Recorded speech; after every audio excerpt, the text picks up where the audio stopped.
So today I'm actually going to be doing my own tag, which is the Voices of YA tag. I created this a few months ago, I think like at the beginning of April maybe, I'm not quite sure about that, but sometime around then.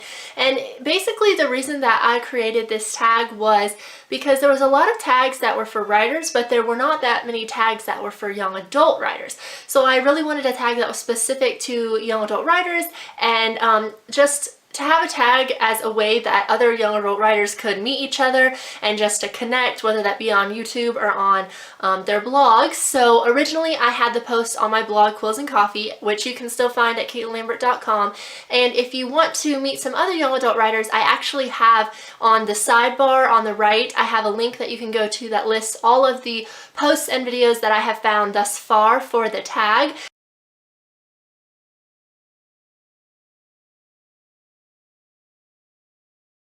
Since I started my YouTube channel though, I wanted to have a video of the tag as well. So I have a link on my blog and a post there, and then I have a video here on my channel. And if you already read the post that I originally did, don't worry, these are going to be different answers than I did originally. Since my interests have changed, well not my interests, but my anticipated reads have changed, and just some of the books that I think have unique premises, I'm going to choose some different books since there are so many out there. So I will have different answers. And some of the answers will be the same, like where are you at in your writing journey, but most of them will be different. I know some of you are probably wondering why I wanted to have two since I already have the post, isn't that enough? But since I do have a channel now, I thought it would be cool to have a video as well of me answering the questions and just to have some new different answers. After reading all of y'all's posts and watching your videos, I have been reminded of some really awesome books that I did not mention, so I'm going to be mentioning them today. So without any further ado, let's get into the video. And I have my phone here because even though I created the tag, I don't know all 10 questions off the top of my head, so I'll be reading them off of here. Alright, so basically the tag is divided into two different sections. The first is about the writers, and there are 5 questions about your writing journey. And then there are 5 questions about other writers' books, and you can basically share about other books that you love. Alright, so let's get into it. The first question about the writers is, what draws you to YA? Okay, I don't know exactly what I said on my original post, but I'm just going to answer the question off the top of my head. And what draws me to YA is probably just the imagination that is included in it. You can include so many different things in young adult books, and I really love the age range. I'm young myself, so I definitely can relate to those characters. But even as I grow older, I think I will always write young adult books just because I love that age category. Also, I write science fiction and fantasy novels, and the reason that I chose that genre is because of the imagination in it. You can literally put anything you want in a sci-fi fantasy young adult book. There's just so much room for imagination and creativity and just really unique plots and amazing character development. And also, given that young adult age range is like anywhere from 15 to 18 generally, that age is whenever the characters are really finding themselves and discovering what their purpose is, and I really love that character growth. I have not experienced adulthood yet, so I could not talk about that anyways, but even if I had, I just think that being a teenager is such a unique part of life, and you're really growing and learning more about the world and about yourself, and that's what I really love about young adult books. So yes, the imagination, the creativity, just the ability to basically think outside of the box and make anything happen, that is what I love about young adult. Alright, question number 2. Describe your writing process. Do you like outlines and structure or seeing where the story takes you? So I am very much a pantser. I basically will have like a general outline whenever I first come up with an idea. I will create the character names and the city names and just important setting details and world building like that. But then most often I will generally have like an idea of where I want to start the book, and I'll kind of just jump into the story and just see how it unfolds. And usually I can pants through the first chapters. With my current work in progress, I pants the first like 50 pages I think of the manuscript, but then I'll usually hit a place where I don't know where the story is going from there, and then I will sit down and I will outline, which is exactly what I did with my work in progress. I outlined a huge next section of the next chapters and where the story was going to go. And after that, I got really motivated again to write, and I knew where the story and the characters were going and how the story would unfold. So I would say in the end I'm kind of both, but in the beginning I'm definitely a pantser, and pantsing does work for me. I like being able to be surprised by my characters and just to kind of see how the story goes. Question number 3, how long have you been writing and where are you in your journey? So right now I am querying my second book, What Lies Above, which is a young adult science fiction and fantasy novel, and it is actually going pretty well. I've had several partial requests and those led to several full requests, but at this current moment I have not signed with any literary agent at this stage in which I am video recording this, so I don't know what the future holds, but at this exact moment I have not signed with anybody yet.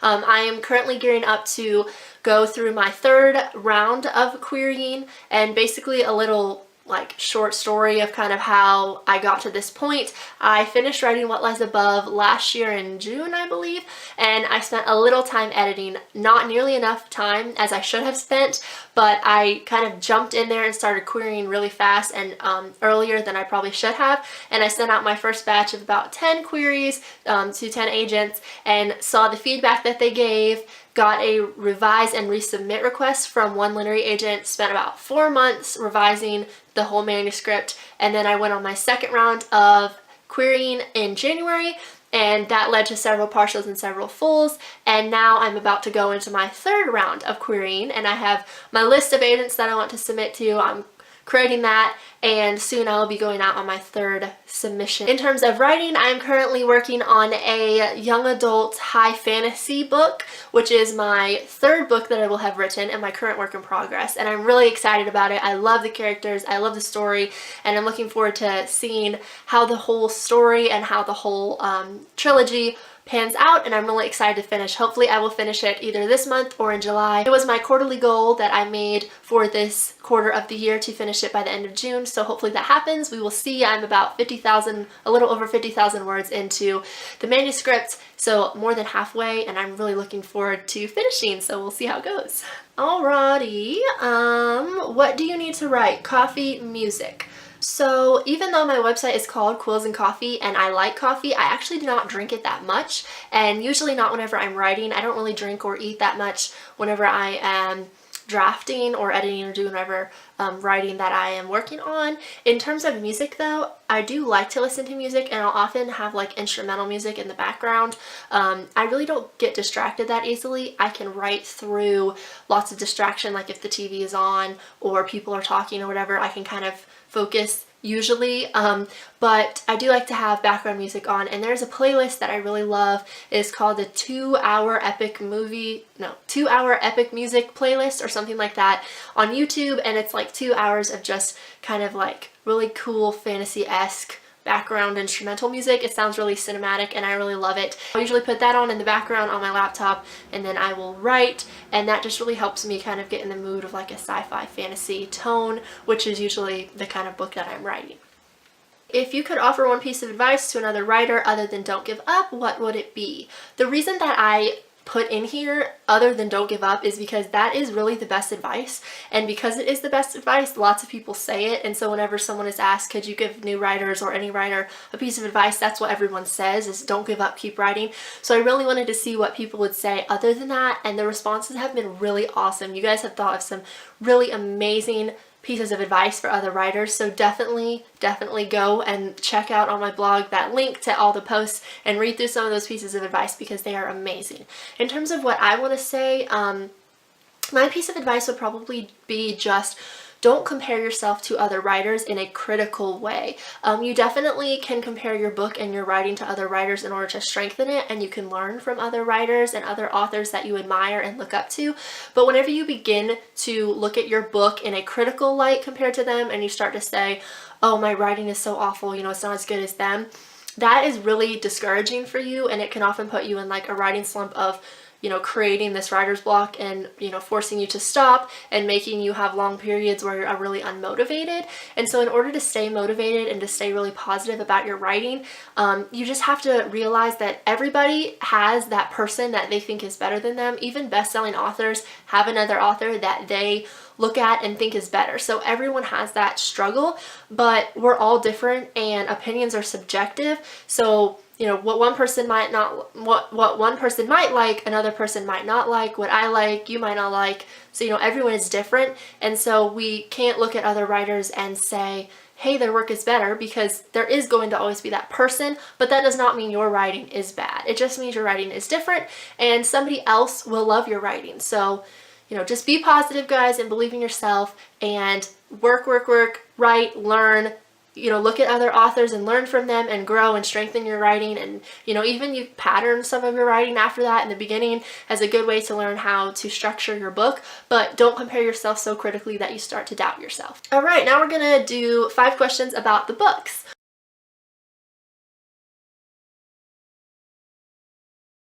What book still has you reeling from its plot twist? No spoilers, please. All right, for my original post, I did Mockingjay and Red Queen, so I'm not going to do those today, even though the plot twists in those books are really good. And sometime in the future, I'm also going to do a video about books with really unique plot twists, so I'll have a whole video dedicated to that. So I'm just going to choose 2 other books that I think have really awesome plot twists. And the first book is Catching Fire by Suzanne Collins, which, yes, I did choose Mockingjay already, but if you guys don't know, this is my favorite series. I just think it is so unique, and a lot of people have said that, oh, well, teenagers fighting to the death is not unique because there's another book or 2 that has that premise. But the way that Suzanne Collins writes the book, and just the government and the plot and the world building and the characters, is just really amazing. I feel like it's such a unique, fresh book. And the plot twist in this book is not so much a singular event as it is like the whole premise for the book. And the jacket cover does not, the blurb on the jacket cover does not reveal anything about that plot twist. It really focuses on the first about third of the book, and then the majority of the book is like the plot twist in and of itself. And I just remember reading that certain scene where the plot twist is in, and I was just like, my mind was blown. Since the jacket cover does not tell you what is going to happen, it really was a surprise, and it was amazing. I just love this series so much. And a lot of times the second book in a series is the weakest book because it's like the link between the introduction of the world and the intrigue and, you know, all the questions being answered, which happens in the third book. So the second book can kind of fall flat. But in my opinion, this is my favorite book in the series, and the plot twist in here was amazing. It could have gone really horribly, and it takes a really skilled author to pull off what Suzanne Collins did in this book. So I love this book, and this is my first best plot twist choice. So the second book that I chose for unique plot twist was Caraval by Stephanie Garber.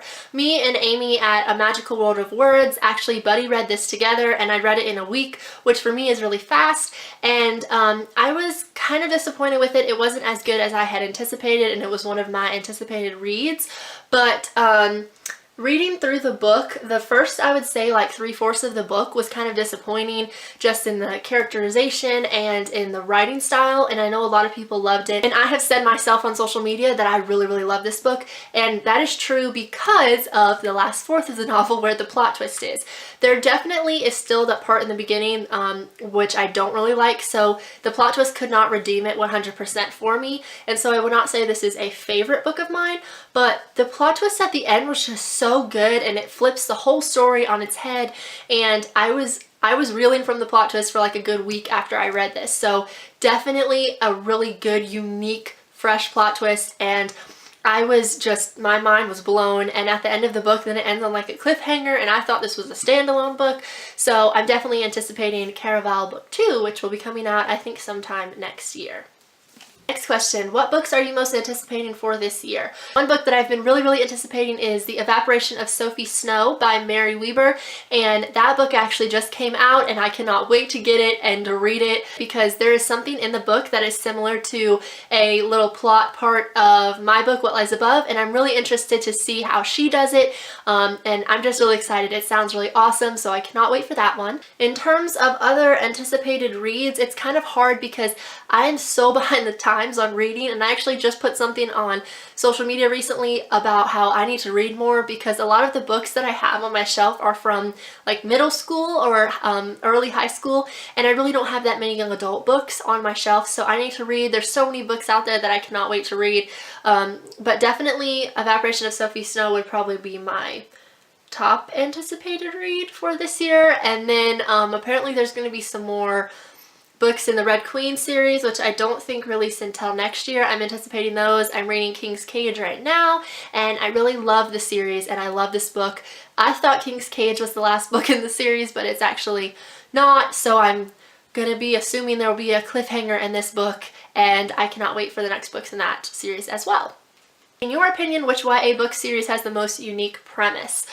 There are quite a few series that I think have really good premise, and everything kind of gets regurgitated in literature nowadays. Nothing is like completely unique, but how a writer deals with the plot and how they make it their own can definitely make it unique or not unique. So I chose 2 books, I think, for my original post for this tag, and they were Maze Runner and another book, and it might be the one that I chose here, but I'm gonna talk about it anyways because I really like this series, and that is The Shifter by Janice Hardy. This is the first book in the series. I have the rest of the series over there on my shelf, but The Shifter is the first book, and then there is Blue Fire and Dark Fall, and these are actually middle grade books, so I guess I'm kind of cheating a little bit because it's a young adult tag, but I definitely love this series, and the premise is so unique. It's about a girl who can shift pain from one person to another, and she's like used as a weapon, and it's just really, really awesome. If you haven't read this series, I think it does not get the credit it deserves. It is so good. I read it a long time ago, several years. I should probably reread it, but Janice Hardy is the only author I've ever met in person, and I just have a lot of sentimental attachment to the series, but the series in and of itself is really amazing, so definitely read this. It's really good, really unique premise. The second book that I'm choosing for unique premise is The Giver. This book is just so like unique, and I feel like I did see the movie for it, and it was good, but I liked the book better. So basically, the premise of the book is it's about a man, and he is the only one who retains any of the memories from the past, and he has all of the knowledge, and as the generations go along, he has to give, hence the title, those memories and that knowledge onto a new giver, and the main character is that new giver apprentice who is receiving all of the knowledge and memories about the world. And so he lives in a world that is black and white, literally it's black and white, and so as he develops knowledge, he starts seeing things in color, and it's just really, really unique and really good book. And I feel like it also has a really great moral lesson, which they really emphasized in the movie, about what the world, you know, can do to each other and what humans can do to each other, and it's just really, really awesome book and a really unique premise, so definitely read this one if you have not read it as well. I will also probably be doing a video specifically on books with unique premises in the future, but for now those are the 2 that I have chosen. Next question. We're getting close to the end. I know this is probably going to be a really long video, guys, but alright. What is your all-time favorite quote from YA literature? I know I'm cruel, and I know because everyone who's done this tag is like, how do I choose one quote? And actually though, I do have one favorite line from literature, and shockingly, it is from The Hunger Games, and it's from the last sentence of the actual book part. There's an epilogue that has a really good sentence at the end also, but my favorite line from YA Lit is from the end of Mockingjay itself, and I'm going to read it straight out of the book. I do have it memorized, but just to make sure that I don't mess up any little details, I'm going to read it from the book. And I really love this because since doing my original post, I saw that Kim Chance has the same favorite line as me, which I thought was really funny, and this line is so amazing that I'm not surprised other people love it too. Alright, and that line is, so after when he whispers, you love me, real or not real, I tell him real. Oh, it still gives me all of these feelings. I'm not going to read the whole paragraph, it goes into a little more depth, but that line just pretty much sums up Peeta and Katniss's relationship, and I'm definitely pro Peeta. I am really happy that she ended up with him, and I just love this series so much, guys. And that line pretty much, I feel like, was the perfect closing to the series, and it just still gives me feelings reading it to this day. So I love that line. It is my #1 favorite line in young adult literature. Last but not least, what book do you most hope will have a movie adaptation? And I just realized that I spelled that word wrong. Oh. Whoops, I put adaption instead of adaptation. But what book do I most hope will have a movie adaptation? Well, to be honest, I feel like movies a lot of times kind of ruin the books, and also just the way that I picture the characters and the world in my head. Once I've seen the movie, I can't really picture it the same way ever again. I think that The Hunger Games had an amazing movie adaptation. It's one of the best that I've seen. I really loved it, but I still can't see Katniss or the world the way that I did whenever I was reading the book. I only ever see Jennifer Lawrence as Katniss. So in that sense, I don't know if I would want any of my books to be made into movies, but I'm going to answer the same thing that I did for my original post. I've heard that Red Queen might be made into a movie, and I think that that would be really awesome just to kind of see all of those supernatural abilities translated onto the big screen. I think would be really awesome, and there's some really cool settings in the book that I think would make really great cinematic, you know, additions in a movie. Alright guys, that is all for today. That is my Voices of YA tag video. I'm going to link to my original post below if you would like to go read my original answers, and then I will also put my website address below if you want to go see that link to meet some other young adult writers, get connected and meet some other people. I'm so happy with how this tag turned out, and it's not about me at all. I definitely, you know, I'm not looking for any credit or anything like that. I'm just happy that you guys are meeting each other, and people have told me that they've met other young adult writers from the tag, and that just makes me so happy, and it just warms my heart knowing that I'm helping you guys meet each other. I'm not going to be tagging anybody in this video just because I already tagged 4 people in my original post and they have done it and tagged other people, so this was just for fun to kind of see an updated version of my answers and just to have a video on my channel. If you would like to do the tag, you are more than welcome. Leave a link below in the comments section so I can see your post or video. I would absolutely love to see your answers to the questions. And again, if you want to meet some other writers, you can head on over to my website on the sidebar and look at that link. In my next video, I will be doing a Q&A, which I already put out a little message on social media asking for you guys to ask me any questions. So if you have any questions that you would like me to answer in my next video, you can leave a comment below or find me on Twitter or Facebook or on Quills and Coffee and leave me a question. It can be on anything from, you know, writing or querying, or, you know, any books or music or movies that I love, or it can be a personal question. I'm kind of wary to answer some kind of personal questions, but you're welcome to ask and, you know, see if I answer that one. And I'm excited to see the questions that you guys are going to be asking me, and I'll be doing 1, maybe 2 videos depending on how many questions that I get. Alrighty guys, that's all for today. As always, thank you so much for watching, and I will see you in my next video. Bye!